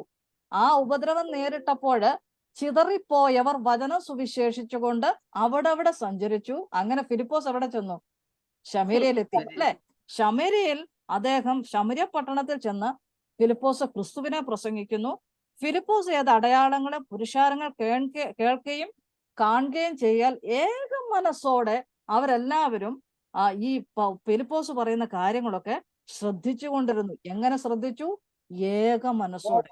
ഈ പരിശുദ്ധാത്മാവിന്റെ പ്രവൃത്തിയുടെ പ്രത്യക്ഷമായ ഏറ്റവും വലിയൊരു തെളിവെന്ന് പറയുന്നത് ഈ യൂണിറ്റിയാണ്, അല്ലാതെ അന്യഭാഷയല്ല. നമ്മൾ സാധാരണ കേൾക്കുന്ന പരിശുദ്ധാത്മാവിന്റെ നിറവിലാകുക എന്ന് പറയുന്നതിന്റെ ഏകവും പ്രത്യക്ഷവുമായ അടയാളം അന്യഭാഷയാണ് നമ്മൾ കേൾക്കുന്നുണ്ട്. പക്ഷേ ദൈവവചനം നമ്മൾ പഠിക്കുമ്പോൾ പ്രത്യേകിച്ചും അപ്പോസ്തല പ്രവൃത്തി ഉടനീളം നമ്മൾ പഠിക്കുമ്പോൾ നമ്മൾ കാണുന്ന ഒരു വിഷയം, പരിശുദ്ധാത്മാവിന്റെ നിറവ് ഉള്ള ഒരു വ്യക്തി, പരിശുദ്ധാത്മാവിന്റെ നിറവുള്ള ഒരു പ്രവർത്തനം, പരിശുദ്ധാത്മാവിന്റെ പ്രവൃത്തി ഉള്ള ഒരു നിറവുള്ള ഒരു കൂട്ടായ പ്രവർത്തനം, അവിടെ യൂണിറ്റി ഉണ്ടെങ്കിൽ അതെന്താണ്? പരിശുദ്ധാത്മാവിന്റെ പ്രവൃത്തിയാണ്, പരിശുദ്ധാത്മാവിന്റെ നിറവിലാണ് ആ യാത്ര എന്ന് മനസ്സിലാക്കാനായിട്ട് കഴിയും. പലതിനെയും നമ്മൾ ഭിന്നതയോടെ കാണുന്നു, വിഘടിക്കുന്നു. അങ്ങനെയാണെങ്കിൽ പരിശുദ്ധാത്മാവിന്റെ പ്രവൃത്തി എങ്ങനെയാ? അല്ലേ? നമ്മൾ യോഹന്നാന്റെ സുവിശേഷത്തിൽ കാണുന്നില്ലേ, അവൻ വന്ന് പാപത്തെക്കുറിച്ചും നീതിയെക്കുറിച്ചും ന്യായവിധിയെക്കുറിച്ചും ലോകത്തിന് ബോധം വരുത്തും. ഈ പരിശുദ്ധാത്മാവ് നമ്മുടെ ഉള്ളിലെ പാപത്തെക്കുറിച്ച് നമുക്ക് ബോധം വരുത്തുന്നില്ലെങ്കിൽ നമ്മൾ കാര്യമായ ഒരു ചികിത്സയ്ക്ക് ദൈവസ്ഥാനിൽ വിധേയപ്പെടേണ്ടത് ഉണ്ട്, അല്ലേ? അപ്പൊ നമ്മുടെ ജീവിതത്തിൽ ഞാൻ പറയല്ല, നമ്മൾ ഈ പല കാര്യങ്ങളൊക്കെ പകരൊക്കെ പറഞ്ഞിടും, പക്ഷെ രാത്രിയിൽ നമ്മുടെ ആ പേഴ്സണൽ പ്രെയറിലേക്ക് കയറുന്ന ആ സമയത്തായിരിക്കും പലപ്പോഴും നമ്മൾ എന്ത് ചെയ്യുന്നത്, വല്ലാതെ വിറച്ചു പോകുന്നത്, അല്ലേ? അപ്പൊ പരിശുദ്ധാത്മാവിന്റെ ആ ഒരു പ്രവൃത്തി നമ്മൾ അറിയണം, ആ ഒരു ഗൈഡൻസ് നമുക്ക് അറിയാൻ സാധിക്കണം. ഇനി തിമോഥെയോസിന്റെ ലേഖനത്തിലേക്ക് വരുമ്പോഴല്ലേ, ഭീരുത്വത്തിന്റെ ആത്മാവിനെ അല്ല, പിന്നെ ശക്തിയുടെയും സ്നേഹത്തിന്റെയും സുബോധത്തിന്റെയും ആത്മാവിനെയാണ് നമ്മൾ പ്രാപിച്ചേക്കുന്നത്. ആ ആത്മാവ് നമ്മുടെ ഉള്ളിൽ ഉള്ളിടത്തോളം കാലം ഭിന്നത നമ്മിൽ ഉണ്ടാകാൻ പാടില്ല. അങ്ങനെയാണെങ്കിൽ ഈ ഭിന്നതയും അഭിപ്രായ വ്യത്യാസവും ഈ കുത്തിത്തിരിപ്പും ഒക്കെ ഉണ്ടാകുന്നതിന്റെ കാരണം എന്താ? പരിശുദ്ധാത്മാവിന് വേണ്ട രീതിയിൽ നമ്മിൽ പ്രവർത്തിക്കാൻ കഴിയാത്തത് കൊണ്ട് തന്നെയാണ്. ഓക്കെ, അപ്പോൾ ഇവിടെ അങ്ങനെ ഫിലിപ്പോസ് നിമിത്തം ആ ശമര്യ പട്ടണം സുവിശേഷീകരിക്കപ്പെടുന്നതായിട്ട് നമ്മളവിടെ കാണുന്നുണ്ട്. അത് പരിശുദ്ധാത്മാവിന്റെ ഒരു പ്രവൃത്തിയായിട്ട് തന്നെ നമുക്കതിനെ മനസ്സിലാക്കാനായിട്ട് കഴിയുന്നുണ്ട്. ഇനി 8-ാം അധ്യായത്തിന്റെ 29-ാം വാക്യത്തിലേക്ക് വരുമ്പോൾ മറ്റൊരു കഥാപാത്രത്തെ നമ്മളവിടെ കാണുന്നു. ആരാണ്? ഷണ്ണൻ, അല്ലെ? ആ വാക്യം ഇങ്ങനെയാണ് പറയുന്നത്, ആത്മാവ് ഫിലിപ്പോസിനോട് നീ അടുത്ത് ചെന്ന് തേരിനോട് ചേർന്ന്. ആരാ പറയുന്നത്? ഫിലിപ്പോസിനോട് ആത്മാവാണ് പറയുന്നത്. ആത്മനിറവിന്റെ ജീവിതം നയിക്കുന്നവരോടാണ് ആത്മാവ് സംസാരിക്കുന്നത്, ആത്മാവ് ഗൈഡ് ചെയ്യുന്നത്. അല്ലാത്തവരെ ആത്മാവ് ഗൈഡ് ചെയ്യണമെന്ന് നിർബന്ധമില്ല. ഇനി ആത്മനിറവിന്റെ ജീവിതം നയിക്കുന്നവർ ആത്മാവ് കൊടുക്കുന്ന ഗൈഡൻസിനെ അനുസരിക്കണം.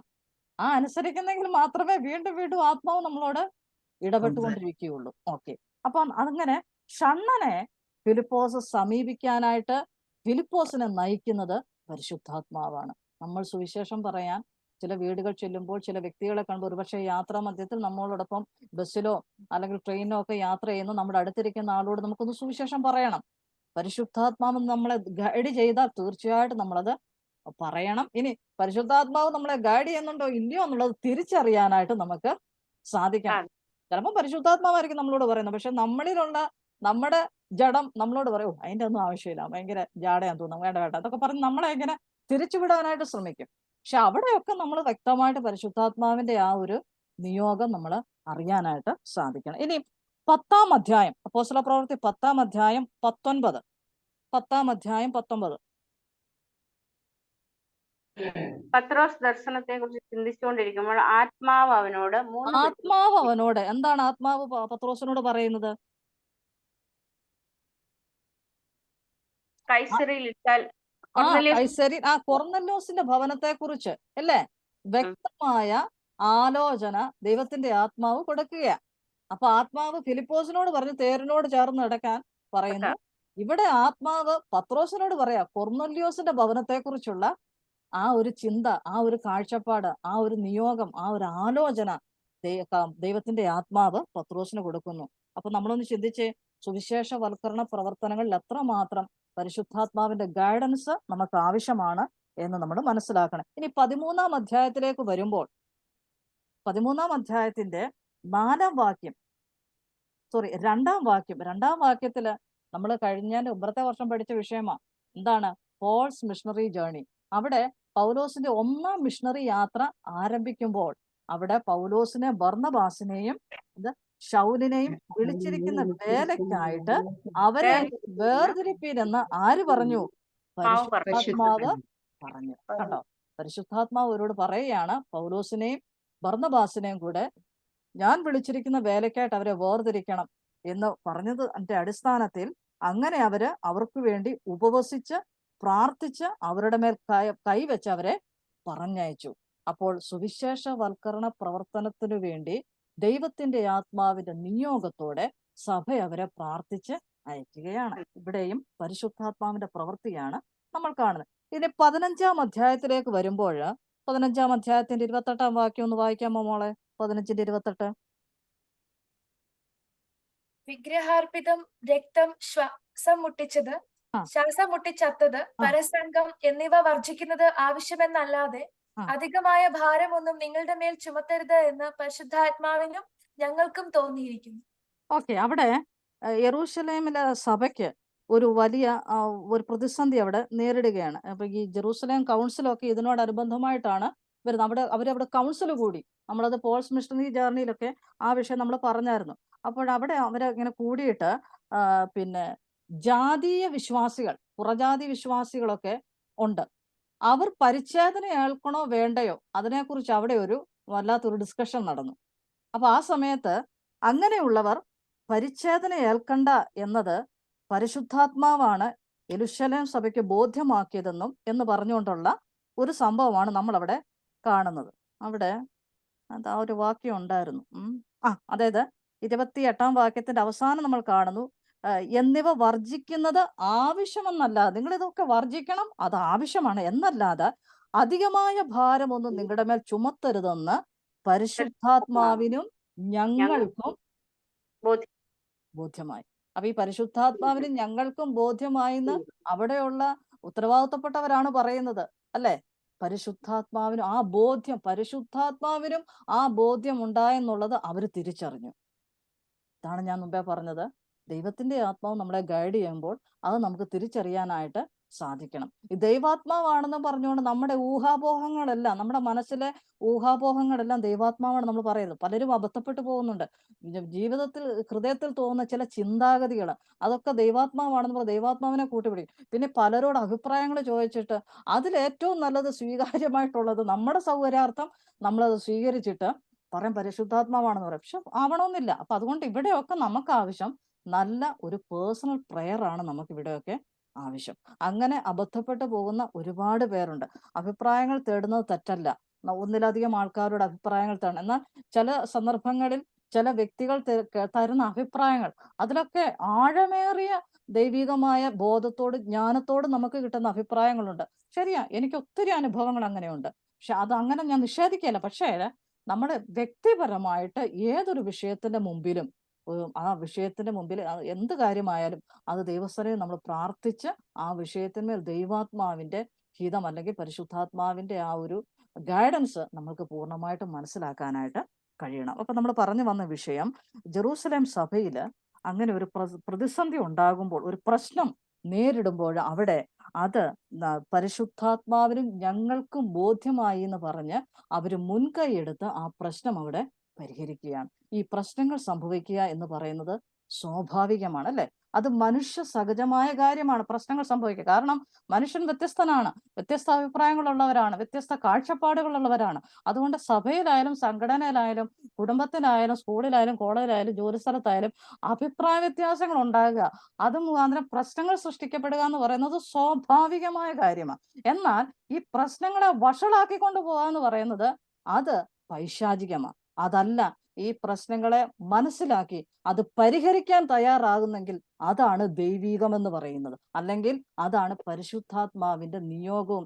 ആത്മനിറവുള്ളവർ, ആത്മാവിന് കീഴ്പ്പെട്ട് ആ നിറവിന്റെ അടിസ്ഥാനത്തിൽ ജീവിക്കുന്നവർക്ക് പ്രശ്നങ്ങൾ എപ്പോഴും പരിഹരിച്ചു പോകണമെന്ന് ആഗ്രഹിക്കുന്നത്. അവരൊരിക്കലും പ്രശ്നങ്ങൾ കണ്ടേ ഓടിച്ചോടി പോകത്തില്ല, ഓടി ഒളിക്കുന്നവരല്ല. അത് എന്തെങ്കിലും ഒരു പ്രശ്നമുണ്ട് എന്ന് മനസ്സിലാക്കിയാൽ ആ പ്രശ്നം പരിഹരിക്കാനായിട്ട് നമ്മൾ തയ്യാറാണ്. അത് ദൈവത്തിന്റെ ആത്മാവിന്റെ നിറവിന്റെ ഒരു മറ്റൊരു ലക്ഷണമാണ്. അത് നമ്മൾ അംഗീകരിച്ചേ പറ്റും. അപ്പൊ പ്രശ്നങ്ങൾ ഉണ്ടാകുന്നത് സ്വാഭാവികമാണ്. പ്രശ്നങ്ങൾ വരരുത് എന്ന് നമ്മൾ ആഗ്രഹിക്കുന്നത് തെറ്റാണ്. പ്രശ്നങ്ങൾ ഉണ്ടാവും, അഭിപ്രായ വ്യത്യാസം ഉണ്ടാവും, ആശയപ്പൊരുത്തക്കേടുകൾ ഉണ്ടാവും. പക്ഷേ അത് ദൈവാത്മാവിന്റെ നിറവ് നമ്മിലുള്ളിടത്തോളം കാലം ആ വിഷയങ്ങൾ പരിഹരിച്ച് മുന്നോട്ട് പോകാനായിട്ട് നമ്മൾ ശ്രദ്ധിക്കണം. ഇനി അപ്പോസ്തല പ്രവർത്തികളുടെ പുസ്തകം 16-ാം അധ്യായം 6-ാം വാക്യം നമ്മുടെ ഈ ക്ലാസ്സിന്റെ തുടക്കം മുതൽ തുടർച്ചയായി നമ്മൾ സംസാരിച്ച ഒരു വിഷയമാണ്. അപ്പോസ്തല പ്രവർത്തികളുടെ പുസ്തകം 16-ാം അധ്യായം വചനം പ്രസംഗിക്കരുതെന്ന് പരിശുദ്ധാത്മാവ് വിലക്കുകയും ചെയ്യും, അല്ലെ? പരിശുദ്ധാത്മാവ് നമ്മളെ ഗൈഡ് ചെയ്യുക മാത്രമല്ല, പരിശുദ്ധാത്മാവ് നമ്മളെ ചിലപ്പം പോകണ്ട, നീ അങ്ങോട്ട് പോകണ്ട, നീ അവിടെ നിൽക്കണ്ട, നീ അവിടെ നിന്ന് മടങ്ങി പോന്നോളൂ എന്നും പരിശുദ്ധാത്മാവ് നമ്മളോട് പറയും. അല്ലാതെ പരിശുദ്ധാത്മാവ് എപ്പോഴും സുവിശേഷം പറയൂ, സുവിശേഷം പറയൂ എന്ന് മാത്രമല്ല നമ്മളോട് പറയുന്നത്. ഇത് നീ അതിന്റെ 7-ാം വാക്യം ഒന്ന് വായിച്ചേ.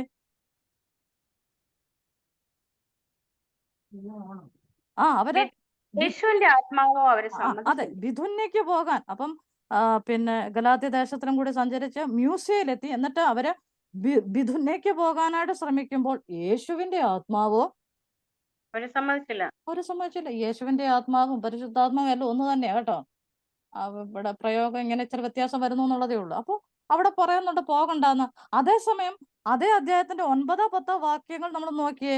അവിടെ വെച്ച് പൗലോസ് രാത്രിയിൽ മക്കദോന്യക്കാരനായ ഒരു പുരുഷൻ അരികെ നിന്ന് നീ മക്കദോന്യക്ക് കടന്നു വന്ന് ഞങ്ങളെ സഹായിക്കുക എന്ന് തന്നോട് അപേക്ഷിക്കുന്നതായി ഒരു ദർശനം കണ്ടു. ഈ ദർശനം കണ്ടിട്ട് അവരോട് സുവിശേഷം അറിയിപ്പാൻ ദൈവം ഞങ്ങളെ വിളിച്ചിരിക്കുന്നു എന്ന് നിശ്ചയിച്ച് ഞങ്ങൾ ഉടനെ മക്കദോന്യക്ക് പുറപ്പെടുവാൻ ശ്രമിച്ചു. ഇവിടെ ദൈവത്തിന്റെ ആത്മാവ് തടയുന്നില്ല, അല്ലേ? പോകരുതെന്നും പറയുന്നില്ല. അപ്പോൾ അതൊരു ഗൈഡൻസ് ആയിട്ട് മനസ്സിലാക്കിക്കൊണ്ട് പൗലോസും കൂട്ടരും മക്കദോന്യക്ക് പോകുവാനായിട്ട് തയ്യാറെടുക്കുകയാണ്.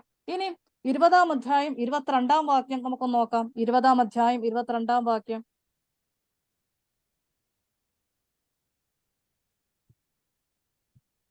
പൗലോസ് യെറൂശലേമിലേക്ക് പോവുകയാണ്. അതായത് അതിന്റെ 18-ാം വാക്യത്തിന്റെ ബി പാർട്ട് മുതൽ വായിക്കുമ്പോൾ നമുക്ക് മനസ്സിലാകും.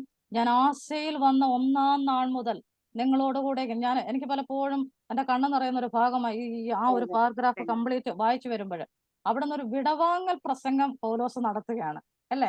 ആ വിടവാങ്ങൽ പ്രസംഗത്തിലെ പൗലോസ് പറയുന്ന കൂട്ടത്തിലാണ് ഈ 22-ാം വാക്യത്തിൽ പറയുന്നു, ഇപ്പോൾ ഞാൻ ആത്മാവിനാൽ ബന്ധിക്കപ്പെട്ടവനായി എങ്ങോട്ട് പോകുന്നു? യെരൂശലേമിലേക്ക് പോകുന്നു. പൗലോസിന്റെ ആത്മാവ് കേറി പിടിച്ചേക്കുക, അല്ലേ? നീ ഇങ്ങോട്ട് പോയാ യെരൂശലേമിലേക്ക് തിരികെ പോക്കൂ എന്ന് പറഞ്ഞ് അങ്ങോട്ടേക്ക് നയിക്കുന്നതായിട്ട് നമ്മൾ കാണുന്നു. ഇനി പൗലോസ് തന്നെ ഈ അധ്യായത്തിന്റെ 28-ാം വാക്യത്തിൽ പറയുന്നൊരു കാര്യമുണ്ട്. നിങ്ങളെ തന്നെയും താൻ സ്വന്തം രക്തത്താൽ സമ്പാദിച്ചിരിക്കുന്ന ദൈവത്തിന്റെ സഭയെ മേയ്പാൻ പരിശുദ്ധാത്മാവ് നിങ്ങളെ അധ്യക്ഷരാക്കി വെച്ച ആട്ടിൻകൂട്ടം മുഴുവനെ സൂക്ഷിച്ചുകൊള്ളുവിൻ. ഇത് നമ്മളോടുള്ളതല്ല കേട്ടോ, നമ്മുടെ സഹോദരിമാരോടുള്ളതല്ല. പക്ഷെ എന്നാലും ഇതിന്റെ ഒരു ഭാഗം നമ്മുടെ ഏറ്റെടുക്കുന്നതോട് തെറ്റൊന്നുമില്ല. കാരണം ഒരുപക്ഷെ ഒരമ്മയുടെ മനസ്സോടെ ഒക്കെ നമുക്ക് ഒരു നല്ലൊരു സ്നേഹിതയുടെ മനസ്സോടൊക്കെ നമ്മുടെ സഭയിലുള്ള കൂട്ടവിശ്വാസികളൊക്കെ നമുക്ക് കെയർ ചെയ്യാൻ പറ്റും, ഇല്ലേ? നമ്മുടെ പ്രിയപ്പെട്ടവരൊക്കെ നമുക്ക് സൂക്ഷിക്കാൻ പറ്റും. അങ്ങനെ ഒരു കെയറിങ്ങിനെ കുറിച്ചാണ് ഇവിടെ പറയുന്നത്. അപ്പൊ അവിടെ എങ്ങനെയാണ് പറഞ്ഞിരിക്കുന്നത്? പരിശുദ്ധാത്മാവ് നിങ്ങളെ അധ്യക്ഷരാക്കി വെച്ച ആട്ടിൻകൂട്ടം മുഴുവൻ നിങ്ങൾ എന്ത് ചെയ്യണം? സൂക്ഷിച്ചുകൊള്ളുവിൻ. അപ്പോൾ ദൈവത്തിന്റെ സഭയെ മേയ്ക്കുവാൻ പരിശുദ്ധാത്മാവാണ് വ്യക്തികളെ നിയോഗിക്കുന്നതും അതിനുള്ള കൃപ കൊടുക്കുന്നതും പരിശുദ്ധാത്മാവാണെന്നുള്ളതും നമുക്ക് ഈ ഭാഗത്തു നിന്നും നമുക്ക് മനസ്സിലാക്കാനായിട്ട് കഴിയാം. വീണ്ടും നമ്മൾ 9-ാം അധ്യായം അതിന്റെ 31-ാം വാക്യത്തിലേക്ക് വരുമ്പോൾ മറ്റൊരു സംഭവം നമ്മൾ അവിടെ കാണുന്നുണ്ട്. 9-ാം അധ്യായത്തിന്റെ പ്രത്യേകത എന്തുവാ? നോക്കാതെ പറഞ്ഞേ. False conversion. ഫോൾസ് കൺവേർഷൻ ആണ് അവിടെ. അപ്പൊ അവിടെ അതിന്റെ 31-ാം വാക്യം നമ്മൾ ഇങ്ങനെയാണ് കാണുന്നത്. അങ്ങനെ യഹൂദ്യ, ഗലീല, ശമര്യ എന്നീ ദേശങ്ങളിലൊക്കെയും സഭയ്ക്ക് സമാധാനമുണ്ടായി. എങ്ങനെയാണ് ഉണ്ടായത്? നമുക്കത് ചിന്തിക്കണം. ഓക്കെ, അത് ആത്മീക വർധന പ്രാപിച്ചും കർത്താവിനോടുള്ള ഭക്തിയിലും പരിശുദ്ധാത്മാവിന്റെ പ്രബോധനയിലും നടന്നും പെരുകിക്കൊണ്ടിരുന്നു. വാക്യം കിട്ടിയായിരുന്നോ? 9-ാം അധ്യായം 31-ാം വാക്യം കണ്ടോ? സഭയ്ക്ക് ക്രമാനുഗതമായി ഉണ്ടായ ആ വളർച്ചയെ കുറിച്ചാണ് ഇവിടെ പറഞ്ഞിരിക്കുന്നത്. എങ്ങനെയാണ് അത് ആത്മീക വർധന പ്രാപിച്ചു? യഹൂദ്യ, ഗലീല, ശമരിയ എന്നീ ദേശത്തിലൊക്കെ സഭയ്ക്ക് സമാധാനം ഉണ്ടായെന്ന് പറയുമ്പോൾ ഞാനിങ്ങനെ പലപ്പോഴും അവിടെ ചിന്തിക്കാറുണ്ട്, പക്ഷെ അങ്ങനെ പറയാറില്ല. പൗലോസ് മാനസാന്തരപ്പെട്ടതോടുകൂടി ആ ദേശത്തിന് എന്ത് വന്നു? സമാധാനം. അല്ലേ? പൗലോസ് മാനസാന്തരപ്പെട്ടതോടുകൂടെ ആ ദേശത്തോടുകൂടാണ് സ്വസ്ഥത വന്നത്. പക്ഷെ ഇന്ന് പോട്ടെ, ഞാൻ വിടുന്നു. അപ്പോഴെന്താണ് അവിടെ സംഭവിക്കുന്നത്? ആത്മീക വർധന. 2 കർത്താവിനോടുള്ള ഭക്തിയിലും പരിശുദ്ധാത്മാവിന്റെ പ്രബോധനയിലും നടന്നു പെരുകിക്കൊണ്ടിരിക്കും.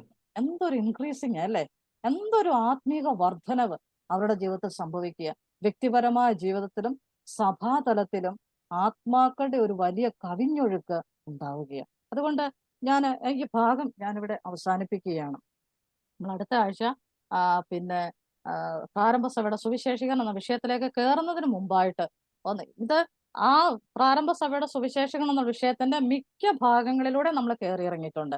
ഇനി നമ്മുടെ അടുത്ത പഠനം കുറെ കൂടെ സുഗമമാകും എന്ന് ഞാൻ വിചാരിക്കുന്നു. അപ്പോൾ നമ്മൾ ഇത്രയും നേരം ചിന്തിച്ചത് പരിശുദ്ധാത്മാവിന്റെ പ്രവൃത്തി ആദിമസഭയുള്ള സഭയുടെ പ്രാരംഭഘട്ടത്തിലും അതിനോടനുബന്ധമായിട്ട് അപ്പോസ്തലന്മാരെ ഉപയോഗിക്കുന്ന കാര്യത്തിലും ഒക്കെ പരിശുദ്ധാത്മാവിന്റെ പ്രവൃത്തി എങ്ങനെയൊക്കെ സംഭവിച്ചു എന്നുള്ളതാണ് നമ്മളിപ്പോൾ ഇതുവരെ കേട്ടത്. അപ്പോൾ സുവിശേഷം അറിയിക്കുന്നതിൽ മറ്റേതൊരു ശുശ്രൂഷ ചെയ്യുന്നതിനെ പോലെയോ ഒരുപക്ഷെ അതിനേക്കാൾ കൂടുതലോ പരിശുദ്ധാത്മാവിന്റെ ആ പൂർണ്ണമായ നിയന്ത്രണം നമ്മുടെ മേൽ ഉണ്ടാവണമെന്നുള്ളത് ഈ ഭാഗങ്ങളിലൂടെ ഈ അപ്പോസ്തല പ്രവൃത്തി എന്ന പുസ്തകത്തിലൂടെ നമ്മളത് മനസ്സിലാക്കുകയാണ്. ഇനി ലേഖനങ്ങളുടെ ചില ഭാഗങ്ങളിലൊക്കെ പോയി കഴിഞ്ഞാൽ കുറെ കൂടെ ആ പിക്ചർ നമുക്ക് വ്യക്തമായിട്ട് മനസ്സിലാക്കാനായിട്ട് കഴിയും. അതുകൊണ്ട് ഈ രാത്രികാലം നമ്മെ ദൈവകരങ്ങളിലേക്ക് ഏൽപ്പിക്കാം.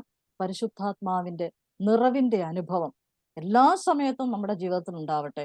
അത് നമ്മുടെ ശുശ്രൂഷകൾക്ക് മാത്രമല്ല, നമ്മുടെ വിശുദ്ധ ജീവിതത്തിനും എല്ലാം ഇത് ഒരുപോലെ കാരണമാണ്. നമ്മൾ ആദ്യമേ ഓർത്തതുപോലെ പരിശുദ്ധാത്മാവ് ഭൂമിയിലേക്ക് വരുമ്പോൾ നമ്മൾ സാക്ഷികളാകണം എന്നുള്ളത് ഒരു കാര്യമാണെങ്കിൽ, രണ്ടാമത്തെ ഏറ്റവും പ്രധാനപ്പെട്ട കാര്യം നമ്മൾ വിശുദ്ധ ജീവിതം നയിക്കാൻ ഇത് നമ്മെ സഹായിക്കുന്നു എന്നുള്ളതാണ്. അതിന് നമ്മൾ ആധാരമായിട്ട് എടുക്കേണ്ട വാക്യം ഈ യോഹന്നാന്റെ സുവിശേഷത്തിൽ പറയുന്ന കാര്യമാണ്. അവൻ വന്ന് പാപത്തെക്കുറിച്ചും നീതിയെക്കുറിച്ചും ന്യായവിധിയെക്കുറിച്ചും ലോകത്തിന് ബോധ്യം വരുത്തും. ആ ലോകം എന്ന് പറയുന്ന വേൾഡ് ആ മഹാസംവിധാനത്തിലുള്ളവരാണ് നമ്മളെല്ലാവരും. അതുകൊണ്ട് നമ്മുടെ ജീവിതത്തിൽ ആത്മാവിന് പൂർണ്ണമായി വിധേയപ്പെട്ടുകൊണ്ട് ജീവിക്കാനും പ്രവർത്തിക്കാനും കർത്താവ് നമ്മെ സഹായിക്കട്ടെ. എന്നെ ഇതുവരെയും കേട്ടുകൊണ്ടിരുന്ന എല്ലാവരോടും ഒരിക്കൽ കൂടി നന്ദി പറയുന്നു. പ്രത്യേകിച്ച് ഈ ക്ലാസ്സുകളെ ഓർത്ത് പ്രാർത്ഥിക്കുക. ദൈവം അനുവദിച്ചാൽ അടുത്ത ആഴ്ചയിൽ നമുക്ക് പ്രാരംഭ സഭയുടെ സുവിശേഷീകരണം എന്ന വിഷയത്തെക്കുറിച്ച് ചിന്തിക്കാം. ഇനിയും വായിച്ചിട്ടില്ലാത്തവര് അപ്പോസ്തല പ്രവൃത്തി ഒന്ന് വായിച്ചുകൊണ്ട് വരിക. Okay, thank you. എല്ലാവർക്കും നന്ദി.